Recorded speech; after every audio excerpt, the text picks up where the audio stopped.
रहेगा वो इंटरनेट और नेटवर्किंग से रिलेटेड रहेगा। तो टॉपिक का जो अपना नाम रहेगा वो है कुकीज, कि इंटरनेट पे जो कुकीज हैं वो क्या है, कैसे अपने डिवाइस में कुकीज का क्या रोल है। अगर मैं बात करूं कुकीज की यहाँ पे, तो कुकीज करती क्या है। जैसे मान लो आप वेब ब्राउजर पे कोई भी इंफॉर्मेशन या वेबसाइट को ओपन करते हो और आप छोटी मोटी कोई भी डिटेल वहां पे वेब ब्राउजर के माध्यम से या सर्च इंजन के माध्यम से इंटरनेट पे दे रहे हो, तो जो आपकी छोटी छोटी इंफॉर्मेशन है, जैसे आपकी डेट ऑफ बर्थ होगी, आपका यूजर नेम हो गया, आपके पासवर्ड वगैरह हो गए, ऐसी चीजों को जो स्टोर करती हैं इंटरनेट पे वो कौन करती हैं, कुकीज। यानी कि कोई भी यूजर है उसकी कोई छोटी मोटी इंफॉर्मेशन कि वो इंटरनेट पे क्या कर रहा है, उन चीजों को स्टोर करने का काम कौन करती है, वेब ब्राउजर पे कुकीज करती हैं। अगर मैं बात करूं कुकीज कितने टाइप्स की, इंटरनेट पे जो कुकीज है वो कितने टाइप्स की हैं, तो 4 प्रकार की यहाँ पे अपनी कुकीज रहने वाली हैं। पहली जो कुकीज का जो टाइप है वो रहेगा आपका सेशन या टेम्परेरी कुकीज। सेशन या टेम्परेरी कुकीज। अब देखो सेशन या टेम्परेरी का मतलब हो गया अस्थायी, टेम्परेरी का मतलब क्या हो गया, अस्थायी। यानी अस्थायी तौर पर यूजर का जो डेटा है उसको अगर कोई कुकीज है वो स्टोर कर रही है अस्थायी रूप में।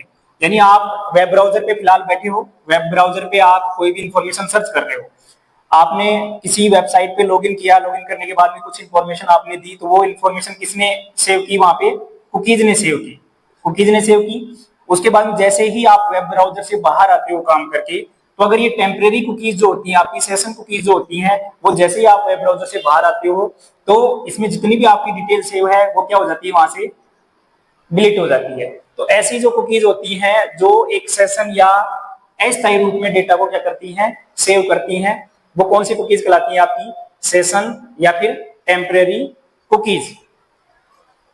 नेक्स्ट अगर मैं बात करूं, अगला जो कुकीज का अपना टाइप है वो रहता है परमानेंट कुकीज।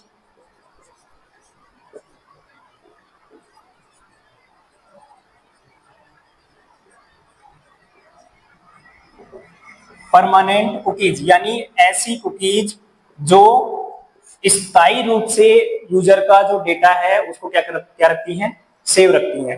यानी आप वेब ब्राउजर पे या फिर सर्च इंजन के माध्यम से कोई भी वेबसाइट पे विजिट कर रहे हैं, वहां पे जो भी आपने इंफॉर्मेशन दी अपनी, जैसे यूजर नेम हो गया, आपका नाम हो गया, फोन नंबर हो गया, वो चीजें अगर वहां पे परमानेंट कुकीज काम कर रही हैं तो वो आपकी जो जितनी भी डिटेल है उसको क्या करेंगी, स्थायी रूप से क्या करेंगी, अपने अंदर स्टोर करेंगे। थर्ड अगर मैं टाइप की बात करूं, थर्ड जो टाइप रहेगा यहाँ पे रहेगा फर्स्ट पार्टी कुकीज।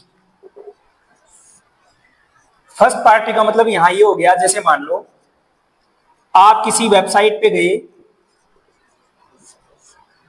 किसी भी वेबसाइट पे आप विजिट हो रहे हो, तो इस वेबसाइट का कोई ना कोई डोमेन नेम सिस्टम होगा, डीएनएस सिस्टम होगा। इस डीएनएस सिस्टम के द्वारा कोई ना कोई कुकीज वहां पे क्या की गई है, बनाई गई है, जो क्या करेंगी, जो भी यूजर वहां पे आ रहा है, उस वेबसाइट को एक्सेस कर रहा है, तो वो कोई भी डिटेल वहां पे भर रहा है, तो उसको ये कुकीज क्या करती हैं, स्थायी रूप से क्या करती हैं, उनको स्टोर करती हैं। तो ऐसी जो कुकीज होती हैं अपनी फर्स्ट पार्टी कुकीज कहलाती हैं। यानी कोई जो वेबसाइट है उसका जो डोमेन नेम है उससे रिलेटेड ही वो क्या होनी चाहिए, कुकीज होनी चाहिए। तो वो कुकीज अपनी कौन सी होगी, फर्स्ट पार्टी कुकीज। अब डीएनएस का मतलब क्या होता है, ये होता है आपका domain name system. Domain name system का मतलब ये हुआ कि जैसे अगर मैं बात करूं, कंप्यूटर जो है आपका वो सिर्फ किसको समझता है, 0 और 1 को, 0 और 1 को समझता है। अब अगर मैं बात करूं, अगर ये जो डोमेन नेम है, कोई भी वेबसाइट है, जैसे अपन ने लिखा राजस्थान यूनिवर्सिटी .com लिखा, www.rajasthanuniversity.com अपन ने ये डोमेन नेम लिया है। अब इस डोमेन नेम को जो आपका वेब ब्राउजर है या कंप्यूटर है वो नहीं समझता है, वो किसको समझता है, सिर्फ 0 और 1 को। तो ये जो डीएनएस है वो किस में चेंज होगा, ताकि कंप्यूटर समझ सके। तो ये आईपी एड्रेस का ही रूप होता है आपका, आईपी एड्रेस का क्या होता है, रूप होता है। अब जैसे अगर इस चीज को यूजर डायरेक्ट आईपी एड्रेस के रूप में रखेगा तो आईपी एड्रेस अपन हर वेबसाइट का याद नहीं रख सकते, इसलिए यूजर के लिए वो चीज आसान हो जाए, इसके लिए अपन आईपी एड्रेस की जगह क्या यूज करते हैं, डोमेन नेम सिस्टम, ताकि वो नेम अपन को याद रहे कि ये वेबसाइट इस नाम से है, ये वाली वेबसाइट इस नाम से है। तो इसमें रहेगा अपना आईपी एड्रेस, और आईपी एड्रेस का अपन को पता है कि आईपी एड्रेस यानी कि सर्वर को ये बताएगा कि ये संबंधित जो वेबसाइट है वो किस लोकेशन पे, किस डेटाबेस में आपकी क्या है, स्टोर है, तो वो अपना आईपी एड्रेस करेगा। नेक्स्ट अगर मैं बात करूं इसमें चौथा जो अपना टाइप रहेगा वो रहेगा third party cookies. Third party cookies, third party का मतलब हो गया कि जैसे आप किसी वेबसाइट पे विजिट हुए, कोई भी वेबसाइट आपने ओपन की, आपने उस पर थोड़ा बहुत कुछ काम किया, अब वहां पे कुछ कुकीज के लिंक आ रहे हैं, और वो कैसे हैं, एक्सटर्नल लिंक है, यानी किसी दूसरे डोमेन नेम सिस्टम या किसी दूसरी वेबसाइट की वो कुकीज हैं जो आपको इस वेबसाइट पे शो हो रही है, यानी कोई दूसरी एक और वेबसाइट आपकी, उसकी जो कुकीज हैं वो आपको कहां पे शो हो रही है, इस वाली वेबसाइट पे, और आपने वहां से उनको एक्सेस दिया है, तो वो कुकीज क्या करेंगे, आपकी जो भी डिटेल है वो उस दूसरी वाली जो जिस वेबसाइट से वो संबंधित होंगी उस वेबसाइट पे क्या करेंगी, वो आपकी इंफॉर्मेशन को लेके जाएंगे।